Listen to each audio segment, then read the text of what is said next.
Welcome to Subramani.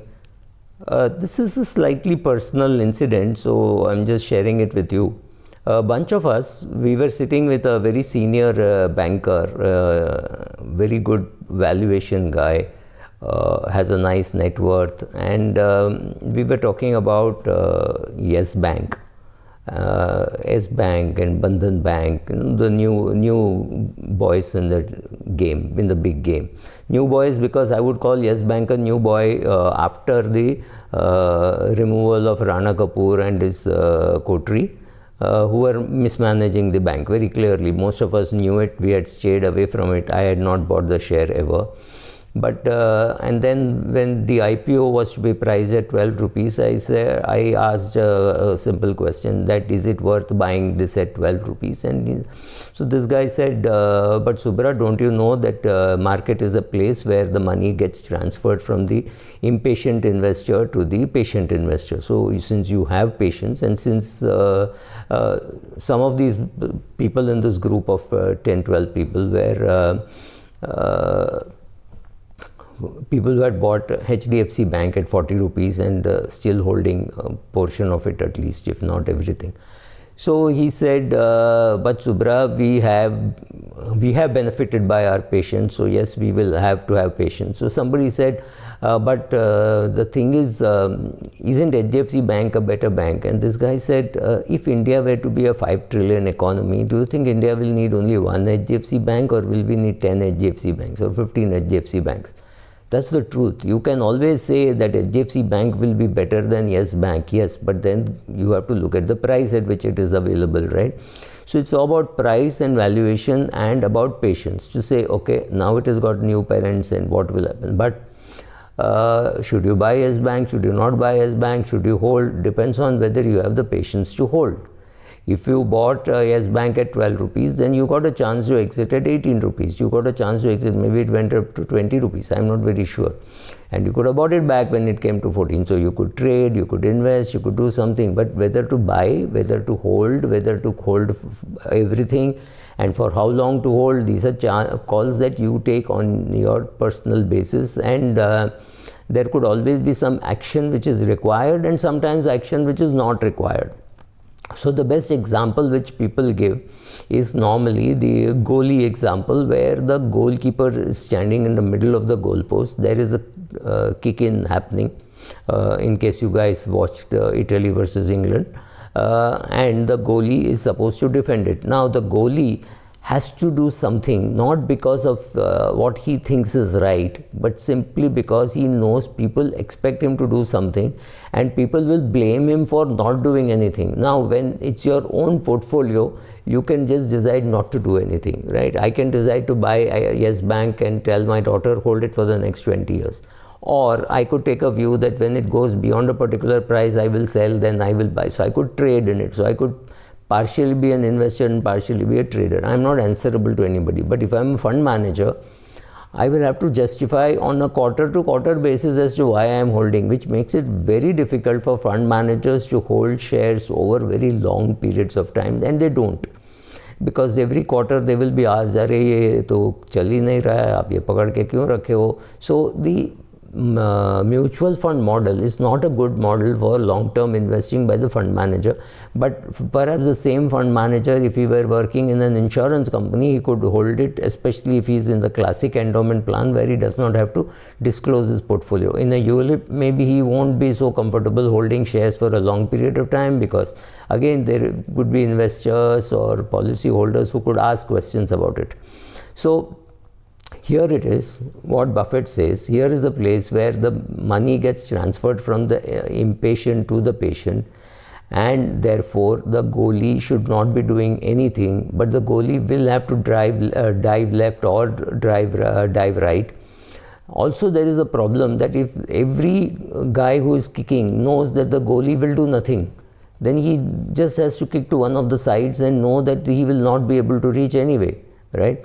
So the goalie has to do something, he has to anticipate. This is not about stopping the ball, it's the psychology of saying, okay, you kick, I think you're going to kick to the right, so I'll jump to the right. The skill of the kicker is to be able to give him a feeling that he's going to kick to the right and then kick to the left. The market doesn't play these games. You are playing the game yourself with your mind and with your investor, because every investor goes and asks his advisor, when the market was so high, why didn't you sell? Now imagine the market is today at 52,000 and I think the market is very high, so it should be sold. So I sell my client's portfolio, and the market goes to 54,000, then it goes to 56,000, then it goes to 58,000.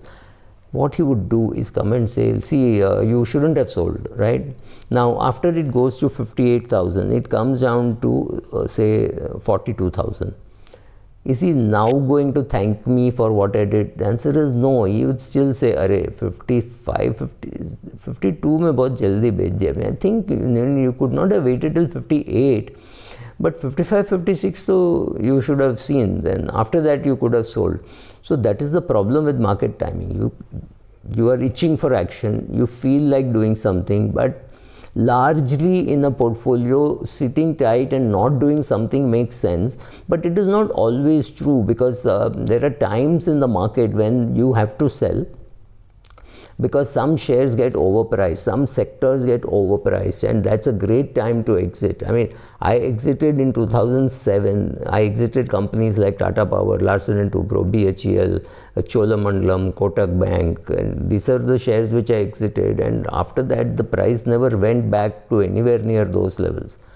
I was not too much invested in the IT sector, but IT sector I had got out much earlier. I had invested, I got out, and then the price went up. So yes, my call was wrong, but after that the price fell, or the price didn't fall, and it just remained steady for a very long period of time. Yes, I was sitting on cash, then I bought some FMCG, I bought some pharma, so yes, there I benefited.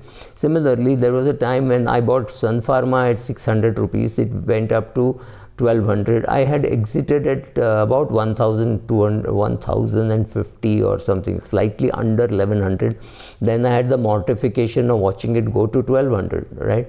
And I suddenly, at that stage I felt that pharma was overdone, so I had got out of partially. I never get out of it totally. And then I was still holding on to some pharma, but then when it, I said some pharma, not Sun, but I was still holding on to some part of the Sun Pharma stock, because I had bought it at 600. Then when it fell down, I bought it again at 600, right? So I said, okay, 600, 1200 to 600, nice journey. And then March 2020, I think it fell below 400. That was the worst price that I had seen, and that was the best price I got as a buyer.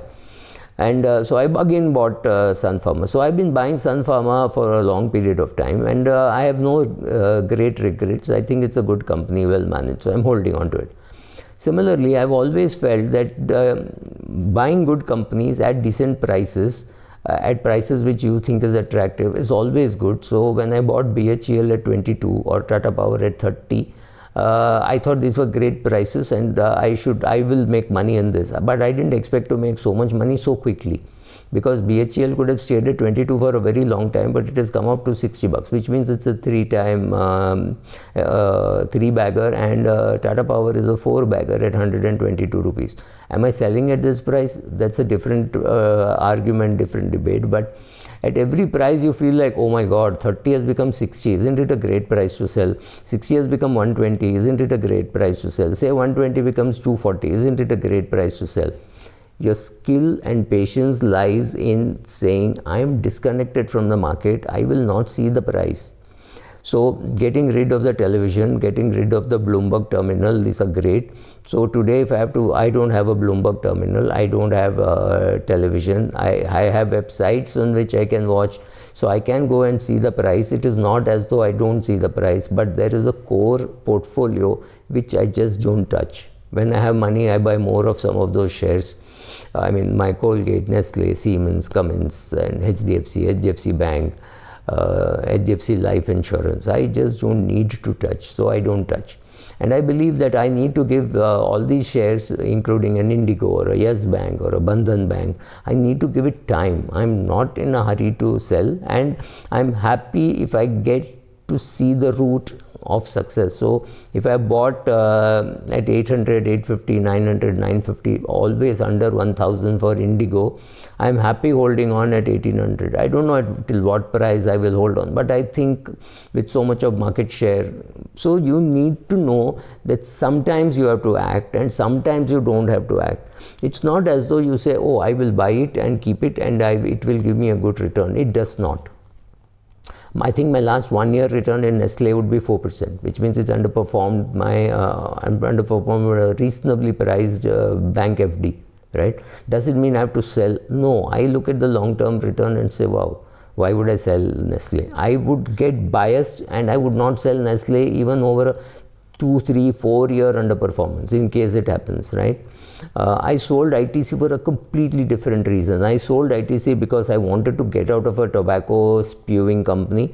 I also was worried at that stage. So at that stage, I sold not only ITC, I sold ITC, L&T, BHEL, SAIL, I think Coal India, I'm not very sure, simply because the government was coming out with ETFs, and ETFs is the worst way to sell a company in which you have controlling interest. It is so stupid. Right, so that is the stage at which I sold and I bought something else, and I benefited because ITC did fall, right, from 330 to about 200 now, right, and I bought Siemens, which went from 1100 to or 1050 or 1100 to 2200. So one went south and one went north, and that was more luck because I expected my return to go down because I was taking a view that tobacco smoking is bad. That was my view. So if you take a view which is contrary to what the market feels, normally you would lose money. I was lucky that I made money, right? So yes, your portfolio requires some action. You need to know what action. Sometimes when you think the share is terribly overpriced, it is perhaps is. So don't go into believing the efficient market hypothesis. Yes, there is an efficient market hypothesis which works most of the time, but does not work many times. So when it does not work, or you realize your gut feeling that it is terribly overpriced, it's a great time to be exiting. Or when you find Tata Power at 30 bucks and BHEL at 22 bucks, it's a great time to be buying. Should you sell it when you get a 300% return in less than 1 year? I don't know. It's your call. Thanks.